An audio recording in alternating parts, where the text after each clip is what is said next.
Right. యుద్ధం కారణంతోని ఇటు నగరంలో ఉన్నటువంటి అన్ని హాస్టల్స్‌లో ఉన్నటువంటి వాళ్ళందరూ కూడా ఇబ్బంది పడుతున్నారు.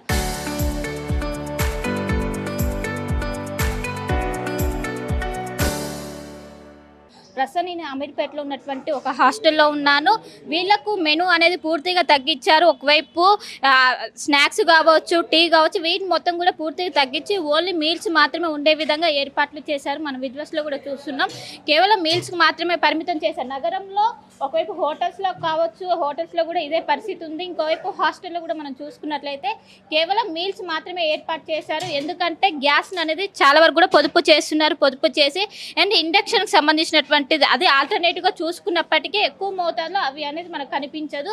మొత్తం మన ఇక్కడ ఫుడ్ ఐటమ్స్ కూడా చూసుకున్నట్లయితే కేవలం మ్యాండేటరీగా ఏవైతే ఉంటాయో అవి మాత్రం ఒకవైపు అన్నం కావచ్చు, ఇదే విధంగా సాంబార్, ఇవి సంబంధించి మనకి ఇక్కడ రైస్ కుక్కర్ కూడా మనం చూసుకోవచ్చు. ఒకవైపు మనకి ఇప్పుడు గ్యాస్ని పొదుపు చేయడానికి ఇక్కడ ఒక పెద్దగా ఒకవైపు కుక్కర్ని కూడా వాడుతున్నటువంటి విజువల్స్ కూడా చూసుకోవచ్చు. సో ఈ విధంగా ఆల్టర్నేట్ని వెతుక్కుంటున్నారు. ఆల్టర్నేట్గా వెతుక్కొని మొత్తం కూడా ఎక్కడ చూసినా కూడా ఇదే సిచ్యువేషన్ మనకు కనిపిస్తుంది. హాస్టల్కి సంబంధించిన వాళ్ళు ఉన్నారు, వారితో మాట్లాడించే ప్రయత్నం చేద్దాం. సిచ్యువేషన్ ఏ విధంగా ఉంది? గ్యాస్తో ఇబ్బంది పడుతున్నారా? ఇబ్బంది అయిందండి, బాగా ఇబ్బందిగా ఉంది. మాకు గ్యాస్ దొరకట్లేదు. మామూలుగా ఇంత ముందులో 1700కి గ్యాసు మాకు సప్లై అయ్యేది. ఇప్పుడు 4000 అన్నా కూడా గ్యాసు దొరకటం లేదు. మేము ఈ పిల్లలందరికీ ఏం వంట చేయాలో అర్థం కావట్లేదు. ఇక్కడ పొయ్యిలు మీద ఎట్లా చేయాలన్నా కూడా చాలా కష్టం. అది అసలు ఎట్లా చేయాలనేది అర్థం కావట్లా. అన్నీ చేసే ఐటమ్స్ మొత్తం 1-2 ఐటమ్స్ ఇప్పుడు ఉన్న గ్యాస్ తోటి చేసి పెట్టాము. ఈ 1 రోజు 2 రోజులు అంటే మీ దగ్గర ఉన్న గ్యాస్ అయిపోయిందా? అయిపోయింది. అంటే జనరల్ గా ఎన్ని రోజులు వస్తుంటది ఒక అంటే గ్యాస్ 2 రోజులు 1 రోజు అంటే పిల్లలు ఉండే దాన్ని బట్టి ఇక్కడ వస్తుంది. మా దగ్గర ఆల్రెడీ ఇప్పుడు ఎక్కువ 4000కి నిన్న దొరికింది. ఇప్పుడు అసలు అది కూడా దొరకట్లేదు. బుకింగ్స్ తీసుకుంటున్నారా? లేదు, అసలు బుకింగ్ లేదు. అది మామూలుగా ప్రైవేట్ మామూలుగా విడిగా వస్తుంది, అది బుక్ లేదు. కానీ అవి లేదు, సప్లై లేదు. వాళ్ళు సమాధానం అయితే లేదు, ఎవరు ఫోన్ కూడా ఎత్తట్లేదు. మేము ఇప్పుడు ఈ రోజు వాటికి అయిపోయింది. అది కూడా సగం వంట చేస్తేనే వచ్చింది. అంటే ఏమైనా తగ్గించారా మెనూలో? స్నాక్స్ కావచ్చు, టీ, ఇవన్నీ ఏమేమి తగ్గించారు? అన్ని కొన్ని రకాలు అంటే గ్యాస్, రసం ఐటమ్, కర్రీ ఒకటే చేసాము. అట్లా కొన్ని టీలు అలాంటివి రోజు బాగానే ఉంటాయి. 4-5 రకాలు ఉంటాయి అన్నీ. ఇప్పుడైతే 2-3 రకాలు చేసాము. ఇట్లా ఈ రోజు మరి విద్యార్థులు అర్థం చేసుకుంటున్నారా ఏంటి? వాళ్ళు కొంతమంది తెలిసిన వాళ్ళు అయితే అర్థం చేసుకుంటున్నారు, తెలియని వాళ్ళు అయితే ఎట్లా ఏంది అని అడుగుతున్నారు. కానీ మేమైతే ఏం చేయలేని పరిస్థితి ఉంది. సో నెక్స్ట్ సొల్యూషన్ ఏంటి? చాలా వరకు కూడా మూసేశారు. ఐటీ కార్డులో హాస్టల్స్ అన్ని కూడా, పీజీలు అన్ని కూడా మూసేశారు. అండ్ మీరే ఏ విధంగా సర్దుబాటు చేయబోతున్నారు? అంటే మూసేయాలంటే ఇప్పుడు వాళ్ళు ఎక్కడికి వెళ్ళాలి, బయట తినడానికి కూడా బయట కూడా ఎక్కడా లేవు. మేము మూసేసినా కూడా వాళ్ళు వెళ్ళకపోవాల్సిందే. కానీ ఇక్కడ ఉండాలంటే ఫుడ్ లేకపోతే కష్టం కదండి. అదే ఏం చేయాలనేది మాకు కూడా అర్థం కావట్లేదు. అట్లా సో హాస్టల్స్ పైన ఎలాంటి ఎఫెక్ట్ పడుతుంది? బాగా ఎఫెక్ట్ పడిందమ్మా. 1800 దొరికే గ్యాస్ వాళ్ళు 4000 అంటే కూడా రావట్లేదు. సరే 4000కైనా తెచ్చి పెడదామంటే చాలా ఎఫెక్ట్ పడింది. సరుకులు పెరిగినాయి.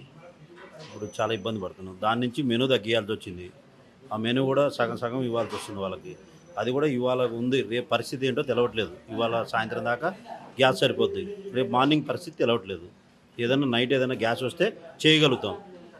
రైస్కి ఏమో కరెంట్ కుక్కర్లో అయితే తెచ్చిపెట్టాము ఆల్టర్నేటివ్. ఈ ఒక కర్రీనన్నా ఇంకొక చట్నీనన్నా అందిద్దామనే ఆలోచనతో ఉన్నాం. వాళ్ళని ఇబ్బంది పెట్టకుండా వాళ్ళు ఇబ్బంది పడలేరు. హోటల్స్ బంద్ అయినాయి, బయట పోయి తెచ్చుకోవడానికి స్విగ్గీ అవన్నీ కూడా బంద్ ఉన్నాయి. ఇప్పుడు ప్రజెంట్ మనమన్నా అవి ప్రొవైడ్ చేయలేకపోతే వాళ్ళు ఇబ్బంది పడతారు. ఎక్కడి నుంచో వచ్చారు వాళ్ళు చాలా ఇబ్బంది పడతారు. అంటే 30 days వరకు కూడా ఎలాంటి కమర్షియల్ గ్యాస్ సిలిండర్లు ఇవ్వద్దంటూ కూడా డెడ్ లైన్ పెట్టింది, గైడ్ లైన్స్ పెట్టింది. సో 30 days వరకు ఎలా ఉండవు అంటే ఎట్లా రన్ చేస్తారా, ఆపేస్తారా, ఎట్లా దీంతో ఇట్లా ఏమైనా ఆల్టర్నేటివ్ ఏమైనా ఉందా? ఇండక్షన్ స్టవ్తో మేనేజ్ చేయొచ్చా? ఆల్టర్నేటివ్ కట్టెలు పోయి పెట్టుకుందాం అంటే కూడా ఇక్కడ అవకాశాలు లేవు. అది ఏదన్నా ఉంటే ఒక కర్రీ, ఒక రైస్ కుక్కర్లు పెట్టామమ్మా. ఇవి ఇట్లా నడుస్తుంది ఇప్పటికి. రేపు ఇవాళ నైట్ దాకా అయితే గ్యాస్ ఉంది, రేపు మార్నింగ్ లేదు. ఇక పిల్లల్ని వాళ్ళు కూడా అర్థం చేసుకుంటున్నారు మమ్మల్ని సిచ్యువేషను. రేపు ఆల్టర్నేట్ మరి ఏంటి అనేది ఇక రేపు ఫర్దర్గా తీసుకుంటాం. ఇంకా అందులో 150 మంది పిల్లలు ఉన్నారు. వాళ్ళు ఎక్కడి నుంచో వచ్చారు. వాళ్ళు ఇప్పుడు బయట స్విగ్గీ అయి ఉంటే కూడా ఆర్డర్ చేసుకోగలుగుతారు. అది కూడా బంద్ అయిపోయింది. ఆ స్విగ్గీ బయట హోటల్స్ అవి కూడా బంద్ అయిపోయింది. ఇప్పుడు ఇబ్బంది పడుతున్నారు ఫర్దర్గా. అంటే అన్ని హాస్టల్స్లో నగరంలో మొత్తం ఇలానే ఉందా పరిస్థితి? అన్ని హాస్టల్స్ ఇదిగా ఉందమ్మా. సప్లై మొత్తం వాళ్ళు ఫోన్లు ఎత్తట్లేదు మొత్తానికి. రాత్రి నుంచి కంటిన్యూ చేస్తుంటే గోడంలోనే బండ్లు ఉన్నాయి, మాకు బయటకు వదలట్లేదు అంటున్నారు. మాకు అక్కడే రాలేదు, మేము రాలేమని చెప్పి ఆన్సర్ ఒక 2 రోజుల నుంచి అయితే ఆన్సరే లేదు. అంటే జనరల్గా ఎంతవరకు ఎన్ని రోజుల వరకు స్టోరేజ్ మేనేజ్ చేయడానికి ఉంటుంది అవకాశం? మాకు అసలు ఈ నైట్కే ఉంది రేపు మార్నింగ్ ఫర్దర్గా మాకే తెలవట్లేదు ఏంటి అనేది. ఉండ కాడికి వాళ్ళకి ఎంత ఉంటే అంత అందేయగలుగుతాం. లేనప్పుడైతే ఒక కర్రీ కన్నా ఏదన్నా ఆల్టర్నేట్ చేసుకుని రైస్ కుక్కర్లు పెట్టాము. రైస్ కుక్కర్ల మీద రైస్ ఇస్తాము. ఇంతకుముందు ఉండదా రైస్ కుక్కర్లు? ఇప్పుడే ఇప్పుడు ప్రజెంట్ నిన్నటి నుంచే స్టార్ట్ చేసాం. నిన్న కొత్తగా కొనుక్కొచ్చి నిన్నటి నుంచి స్టార్ట్ చేసాం రైస్ కుక్కర్స్. అవి కూడా స్టాక్ దొరకట్లేదు. అందరూ వెళ్ళేతలకి అవి కూడా అయిపోయినాయి స్టాక్స్. అట్లా ఏం ఫర్దర్గా ఏమవుతుంది అనేది మాకే అర్థం కావట్లేదు. ఏదన్నా ప్రభుత్వం చొరవ తీసుకుని కనీసం ఎక్కడి నుంచో వచ్చారు ఎడ్యుకేషన్కి అని వాళ్ళు ఇది చేయాల్సి వచ్చింది.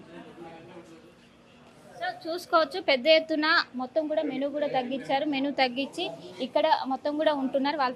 వాళ్ళతో కూడా మాట్లాడించే ప్రయత్నం చేద్దాము.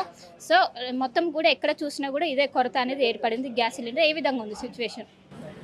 ఇదే సిచ్యువేషన్ అండి. అంతా గ్యాస్ దొరక ఇబ్బంది పడుతున్నాం, చాలా ఇబ్బంది పడుతున్నాము. గవర్నమెంట్ ఏదైనా సాయం చేస్తే ఉండగలుగుతాము, లేకపోతే మేము కూడా హాస్టల్ మూసేసుకునే పరిస్థితి వచ్చేటట్టుంది. చూసుకోవచ్చు, పెద్ద ఎత్తున అందరు కూడా ఆందోళన వ్యక్తం చేస్తున్నారు. సో ఏమైంది, ఫుడ్ ఐటమ్స్ ఏమైనా తగ్గించారా? ఏమైనా తగ్గించారు? రోజు ఎట్లా ఉండేది? అంటే ఎప్పుడు ఎలా ఉందో అప్పుడు అలానే ఉంది మేడం. కాకపోతే ఈ మధ్య గ్యాస్ వల్ల కొంచెం ఫుడ్ అనేది అయిపోయి నిన్న కొంచెం ఇబ్బంది అయింది. మళ్ళీ వండారు తర్వాత అందరూ తినని వాళ్ళు తినేసారు, అయిపోయింది. ఇక అందరూ పండుకున్నారు, అయిపోయింది పని అంతే మేడం. అందరూ కూడా పెద్ద ఎత్తున చెప్పండి, ఈ గ్యాస్ ఎఫెక్ట్ అనేది కనిపిస్తుందా? కనిపిస్తుంది మేడం, చాలా క్లారిటీ కనిపిస్తుంది కదా. ఎందుకంటే ఫుడ్ అనేది మారింది. ఒకప్పుడు పప్పు ఉండేది, కర్రీ ఉండేది, సాంబార్ ఉండేది. కాకపోతే ఇప్పుడు ఏం చేశారంటే ఓన్లీ కర్రీ పెడుతున్నారు, రసం పెడుతున్నారు, తర్వాత పచ్చడి పెడుతున్నారు అంతే అనమాట. పప్పు అనేది తగ్గించారు.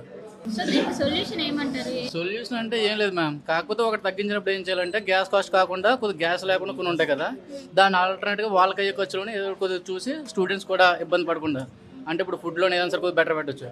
ఇప్పుడు పప్పు తీస్తారు, దాని ఆల్టర్నేట్ ప్లేస్లో ఫ్రూట్ పెట్టవచ్చు, ఓ బనానా పెట్టవచ్చు. ఎందుకంటే బనానా కూడా ఇప్పుడు కాస్ట్ తగ్గింది. ఎందుకంటే ఎక్స్పోర్ట్ తగ్గడం వలన ఇప్పుడు దాని కాస్ట్ కూడా తగ్గింది. 3 రూపాయల కేజీ వస్తుంది ఒక పీస్ అనేది. సో స్టూడెంట్ పెట్టాలనుకుంటే అలా పెట్టవచ్చు.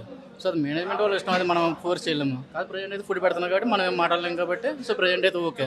ప్రాబ్లం ఉంది కాబట్టి మనం కూడా దాన్ని బేస్ చేసుకొని, సో ఫుడ్ అనేది పూర్తిగా లేకపోతే కొద్దిగా ఆర్గ్యూ చేస్తారు ఎవరైనా సరే. కానీ కాదు ఫుడ్ అనేది ప్రజెంట్ ప్రొవైడ్ చేస్తున్నారు కాబట్టి మనం దాని గురించి అంతగా చూడాల్సిన అవసరం లేదనమాట. అది వాళ్ళు ఆల్టర్నేటివ్ చేయాలంటే చాలా చేయొచ్చు, కాకపోతే అది వాళ్ళ మీద డిపెండ్ అయి ఉంటుంది. ప్రజెంట్ అయితే ఫుడ్ నడుస్తుంది కాబట్టి ఓకే సమ్వాట్ అంతే. సో మొత్తం మీద ఎక్కడ చూసినా నగరంలో ఎక్కడ చూసినా కూడా ఇదే పరిస్థితి కనిపిస్తున్నది. జనరల్గా రోజు కూడా 2-3 కర్రీస్ పెట్టి చేసేవాళ్ళు, కానీ ఇక్కడ మనం చూసుకున్నట్లయితే కేవలం గ్యాస్ కారణంగానే రైస్ కుక్కర్ అనేది పెట్టారు. ఎక్కడ చూసినా కూడా నగరంలో ప్రతి పీజీ దగ్గర కావచ్చు ఇదే పరిస్థితి కనపడ్డది. 30 రోజుల వరకు కూడా ఎలాంటి కమర్షియల్ గ్యాస్ సిలిండర్ లేకపోవడంతో అందరూ కూడా పెద్ద ఎత్తున ఇబ్బంది అయితే పడుతున్నారు. చరిత్ర సృష్టించినోడు ఇప్పుడు ఆ చరిత్రని తిరగరాయబోతున్నాడు. అబద్ధాల గోడల్ని బద్దలు కొట్టి నిజాలను రాగా మీ ముందుంచబోతున్నాడు. నిజమైన వార్తల కోసం వెంటనే డౌన్లోడ్ చేసుకోండి రా యాప్ని.